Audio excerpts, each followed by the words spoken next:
Cardiology విభాగంలో జరిగినటువంటి అగ్ని ప్రమాదంలోని ఈ డిపార్ట్మెంట్లోని ఇక్కడ సెక్యూరిటీగా పనిచేస్తున్నటువంటి మహిళ ఇప్పుడు మనతో పాటు ఉన్నారు. అసలు ఏం జరిగిందమ్మా ఇక్కడ? అంటే ఏం జరిగిందంటే మేము 7 o'clock డ్యూటీ ఎక్కుతామండి. అయితే మా వార్డులకి మేము వచ్చాం, బాగానే ఉంది, పర్లేదు, మంచిగానే ఉంది అనుకున్న టైంకి 9:14 సడన్గా పొగ వచ్చిందండి. పొగ వస్తే ఏంటి పొగ అని చెప్పేసి చూస్తే ఇదంతా ఫుల్గా పొగ నిండిపోయి ఉంది.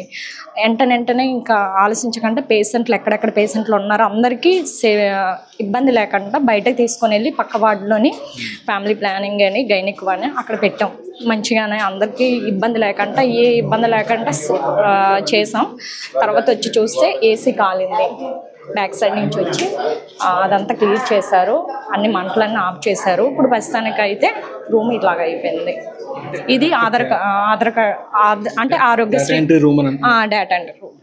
అంటే అలా కదమ్మా, చిన్న ఏసీ కాలిపోయింది షార్ట్ సర్క్యూట్ అని అంటున్నారు కదా, దానికి మొత్తం రూమే కాలిపోయి మొత్తం అంత ఎంత దారుణంగా ఉంది కదా, అంటే చాలా పెద్దగానే జరిగి ఉండొచ్చు కదా? అవునండి, అంటే మేము చూసినప్పటికీ కొంచెం అనుకున్నాము, జస్ట్ ఏసీ అనుకున్నాం. ఏసీ అని చెప్పేసి ఓపెన్ చేసి చూసినప్పటికీ అప్పటికే ఆల్మోస్ట్ ఇంక ఇదంతా అంటే అక్కడ ఉన్న సిస్టమ్స్ ఇంకా ఉన్న ఏటెట్ ఉన్నాయో ఫైల్స్ అన్నీ కాలిపోయి బూడిదైపోయింది. అగ్నిబాబుకి సార్కి ఏ టైంకి వచ్చారు? సమయానికి వచ్చారు, మంటలారగలిగారా?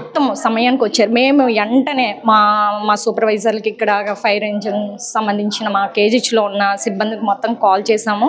వచ్చారు, వెంటనే నిమిషానికి వచ్చారు, అన్నీ చూసుకున్నారు. మా సూపరింటెండెంట్ మేడం గారు కూడా యాక్షన్ తీసుకున్నారు, వచ్చారు, చూశారు, ఎవరికి ఏ ఇబ్బంది లేకుండా చేశారు.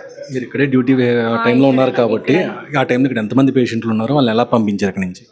ఇక్కడ పేషెంట్లు అంటే ఒక 43 జనాలు ఉంటారండి పేషెంట్లు. అయితే ఐసీలోని పేషెంట్లు బయట పంపిస్తాము. ఇక్కడ ఉన్న పేషెంట్లు కూడా ఐసీ రూమ్ నుంచి ఆ బ్యాక్ సైడ్ నుంచి పంపిస్తాము. ఎవ్వరికి ఏ ఇబ్బంది లేకుండా ఎవ్వరు కూడా ఏ రకంగా కూడా ఇబ్బంది పడలేదు. అందరికీ ఇక్కడ మా వార్డులో మేము ఎంతమంది వర్క్ చేస్తున్నామో అందరు సిబ్బంది కూడా పేషెంట్లు ఎంతమంది పేషెంట్లు ఉన్నారో ఆ పేషెంట్లు అందరినీ తీసుకొని వెళ్ళి పక్క వార్డులోని షిఫ్ట్ చేసి అందరికీ సేఫ్టీగా మేము పెట్టాం. ఎవరికి ఇబ్బంది లేదు. మేమైతే మా మట్టుకి మేము ఎంతవరకు చేయాలో మా సెక్యూరిటీ అవ్వని, మా ఇక్కడ వర్క్ చేసే మా ఏమంటారు సీపర్లు అవని, తర్వాత డాక్టర్స్ అవని, తర్వాత వార్డులో పనిచేసే మా ఏమంటారు జరిగిన ఘటన అంతా కూడా మీ కళ్ళ ముందే జరిగింది? మా కళ్ళ ముందే జరిగిందండి, మా కళ్ళ ముందే జరిగింది.